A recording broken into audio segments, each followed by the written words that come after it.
The sack of 1204 marked a turning point for the Greek medieval world. The once mighty Eastern Roman Empire now lay in ashes, fragmented across what had once been its prosperous domains. Yet, despite these hardships, the Romans would prevail once again. From exile, the government of Nicaea succeeded in regaining Constantinople in 1261, rising like a phoenix from the ruins. It is, however, a common perception that this restored state was destined to fail. Indeed, the revived empire would never again attain the military capabilities or the economic output it had enjoyed before 1204. But how convincing is this deterministic claim when we strip it from the hindsight we possess today? In this analysis, we will use scholarly evidence to examine the situation and prospects of the empire between 1261 and 1282, assessing its economic and military standing amongst its neighbors and rivals, while also considering the conditions that would ultimately contribute to its demise.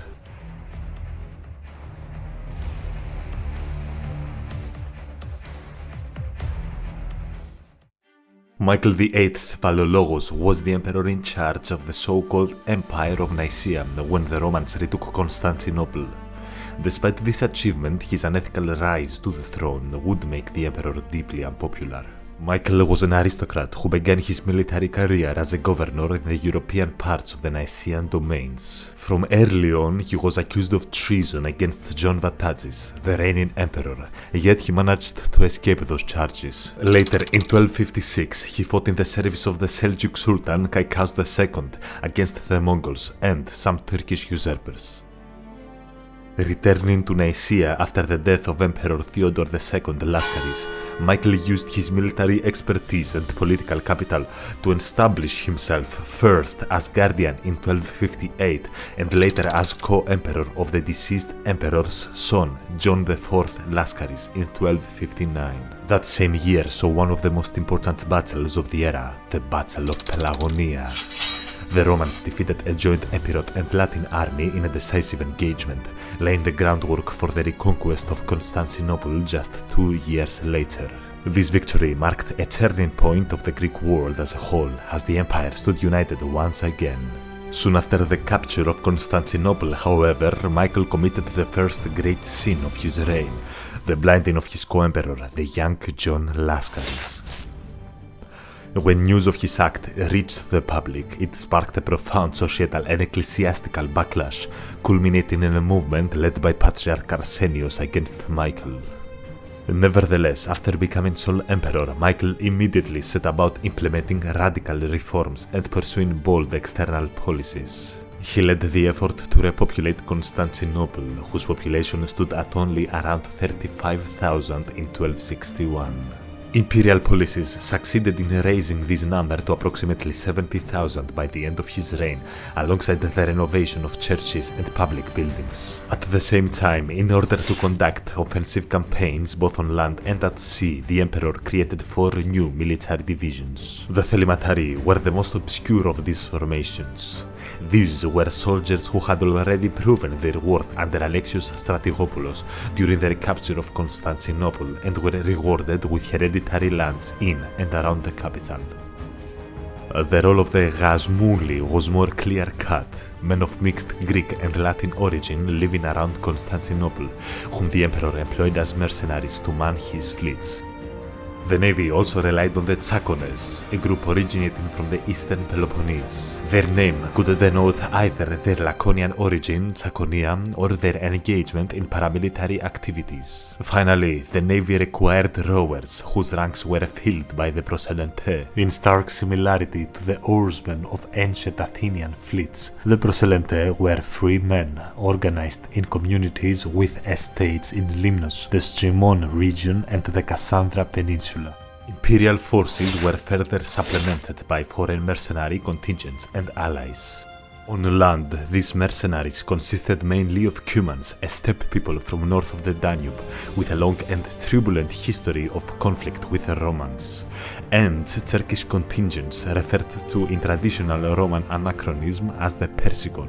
Latin knights, by contrast, did not enlist in the Roman services for several years after the reconquest of 1261.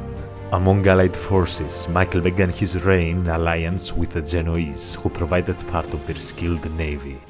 With these forces at his disposal, Michael Palaiologos organized a crescendo of military expeditions, aimed both at reconquering lands lost in previous decades and at defending against multiple enemies. Building on the foundations laid at Pelagonia, in 1262 the Romans conducted campaigns on three fronts: in Epirus against the despotate of Epirus, in the Morea against the Principality of Achaia, and in the Aegean Islands against the Venetians, including Crete, where the imperial fleet supported Greek rebels.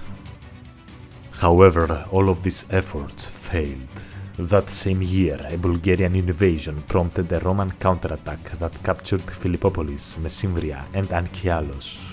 Despite these setbacks, campaigns resumed on all fronts the following year, again with disappointing results, as only the Epirot campaign achieved some success. The year 1264 proved especially eventful. Two successful expeditions were launched, one against Epirus and the other against Turkish forces in Asia Minor, resulting in the reconquest of the Meander Valley. At the same time, a Bulgar-Mongol force raided Thrace and freed the Seljuk Sultan held at Enos. After this period of near-continuous warfare, hostilities largely subsided between 1264 and 1272, giving way mostly to skirmishing along the empire's borders. During this lull, however, a new and formidable adversary emerged: Charles of Anjou. Ruling a kingdom stretching across much of Europe through marriage, conquest, and the support of his brother, the King of France, Charles cast his gaze towards Constantinople. To counter this threat, Michael committed what many regarded as his second great sin in pursuit of diplomatic leverage: the attempt to heal the schism with the Catholic Church at Lyon. Within the empire, this act was widely perceived as submission to the West and provoked further unrest, even though it successfully delayed Charles's ambitions. Yet these internal tensions did not halt Roman military efforts. Campaigns were launched against the independent Thessaly of John Ducas in 1273, 1277 and 1278. Though they failed to achieve decisive results, the emperor simultaneously supported Licario, an Italian knight who succeeded in reconquering Evia and some North Aegean islands on behalf of the Romans. Meanwhile, despite mounting pressures, the empire conducted major campaigns in Albania between 1278 and 1280 against Charles of Anjou, culminating in the Battle of Berat in 1281, which decisively repelled Angevin land forces. At the final moment, however, all imperial efforts nearly came undone. In 1282, Charles assembled a massive crusader army at Palermo, possibly numbering up to 27,000 men. He had also secured alliances with Venice and Hungary, preparing an expedition comparable, if not superior, to that of the Fourth Crusade. It was Byzantine diplomacy and covert actions that ultimately thwarted him.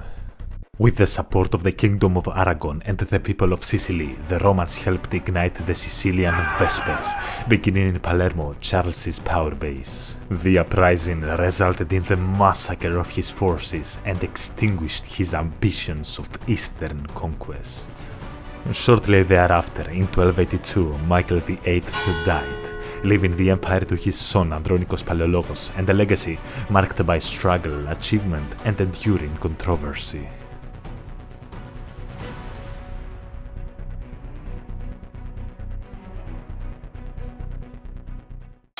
When assessing the first 20 years after the restoration of the Roman capital, the most striking fault of the administration resides in the treatment of the Asia Minor frontiermen. Despite no land losses during Michael's reign in Asia Minor, the strong organization achieved by the Lascarids would erode. The soldiers of Asia Minor before the reforms of 1262 would consist of semi-autonomous frontier militias, motivated to protect their own property against the Turkic raids, enjoying tax exemptions and even pronia grants, meaning the permission to use imperial lands or resources for their own profit.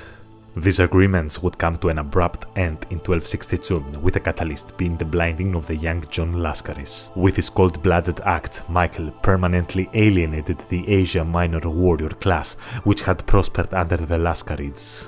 It is possible that this was an act of miscalculation, as the event leaked unwillingly to the public, or even a clever scheme to alienate this strong aspect of the Byzantine state in order to move back the center of power to Constantinople, of course, under his own influence. As expected, the populace protested, with revolts erupting, the one in Trikokia being the most characteristic, a region famed for its archers.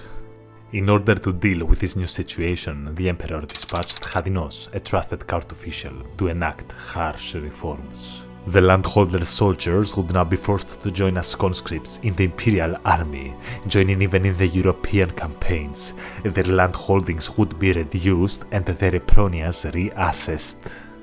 They would now be receiving a standard pay from the government instead. These measures greatly diminished the power and morale of the Akrite, the men tasked with guarding the eastern borders. In contrast, a beneficiary of these reforms would be the aristocracy. They would be granted bigger estates and pronias. However, this aristocracy would be a fairly limited one, centered around the ruling elite and a handful of noble families that provided the state with its holders of elite titles. The monasteries would also see their land holdings grow, as the church generally acted as a balance against aristocrats, a situation that would benefit the emperor's power. However, their lands and peasants working for them were non-taxable, thus they provided little benefit to the central government. After 1204, the Greek people heavily clung on the church as an institution of authority, both in Latin and Greek administrative domains, and Michael would have attempted to approach them. However generous he might have been towards the church, ultimately the Council of Lyon and the general disdain of the church against the Palaiologi made it so that the generosity of Michael was not enough to gain their support.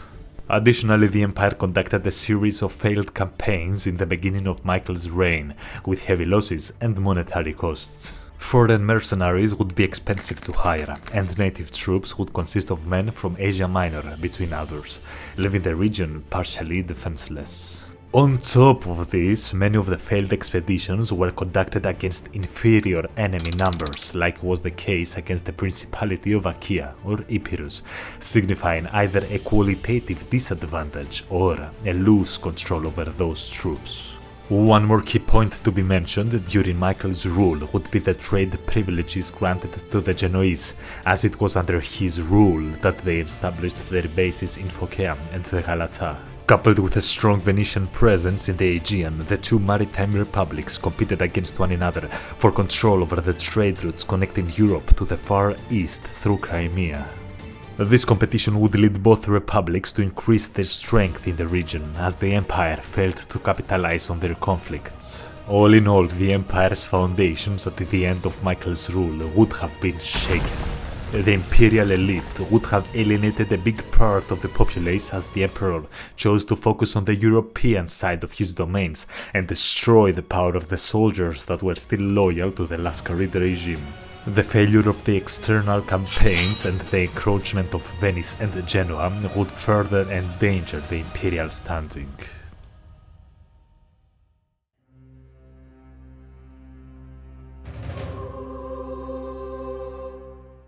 Despite all the pitfalls of the administration of 1261 to 1282, the imperial strength and achievements in foreign policies are noteworthy. First, enduring the Bulgarian, Mongol and Turkish raids, the empire lost minimal territory, or even gained some in certain cases, while it managed to successfully repel the most dangerous foe since 1204, Charles of Anjou, even in its weakened state. It is important to consider that the empire was essentially fighting against the coalition since the reconquest of Constantinople.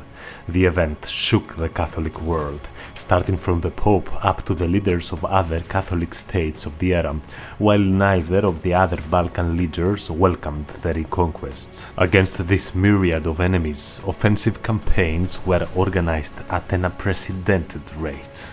As a testimony to the imperial strength from 1262 up to 1264, the imperial campaigns conducted were of a huge scale. Even if the expeditions failed, one of the campaigns into the Peloponnese, the one that culminated to the defeat at Makriplagi, was attested to have employed 15,000 men, while another one of them was described as employing a huge force. Even if the numbers might be inflated, the fact that several defensive and offensive operations were being conducted at the same time is certainly impressive. This might indicate a force of a few tenths of thousands throughout the empire's domains, a number not to be underestimated. As a comparison, in the Seventh Crusade in 1248 to 1254, up to 20,000 men would have taken part in one of the biggest expeditions of the era. Additionally, Charles of Anjou's army, the most powerful European leader, would also possess comparable numbers of 27,000, gathered after significant efforts. Compared to more prosperous times, the expeditions organized by the Comnenians would seldom exceed 20,000 in strength. Thus, the Roman army would at least, in theory, remain one of the strongest of the era, despite the setbacks, even comparable to its pre-1204 strength. Additionally, the ability to maintain such a large force for a period of 20 years would indicate a robust economic base. With estimates up to the reign of Andronicus II, the successor of Michael, the state revenues of Eastern Rome were amongst the highest of the era. To finance these endeavors, the Hyperperon would be debased, with its gold content falling from 18 to 15 carats, losing 1/6 of its value. This would not be catastrophic, however, as it remained the dollar of the medieval world for some years, until, of course, it was replaced by the Venetian ducats. Still, on the economic side, the European parts of the empire greatly benefited, with Constantinople becoming once more a prosperous economic center of great regional significance. A more robust capital than Nicaea, where spiritual learning and production flourished, not only due to its high population, but also thanks to access to institutions and monuments of cultural significance. Even as the empire declined, Constantinople would remain the crown jewel of the empire for a few more centuries. On the naval side, the Byzantine navy would increase in size up to 80 warships by the end of Michael's rule, still lower than the Genoese or Venetian navies, which would have numbered above 100 warships, but with significant capabilities, as proven in the conquest of Evia or the Battle of Dimitrias. Now, in theory, this naval force would be fairly capable and motivated, as it was manned by the new regiments created by Michael. Furthermore, the diplomatic efforts of the emperor also led to impressive results. Even if fully surrounded by the Western coalition and the encroaching Turks, the Romans managed to create counter-alliances against their enemies. Treaties with the Mamelukes of Egypt, the Mongols of the Great Horde, and the Aragonese would attest to just that. These alliances showed that the empire was still an important player on the world stage.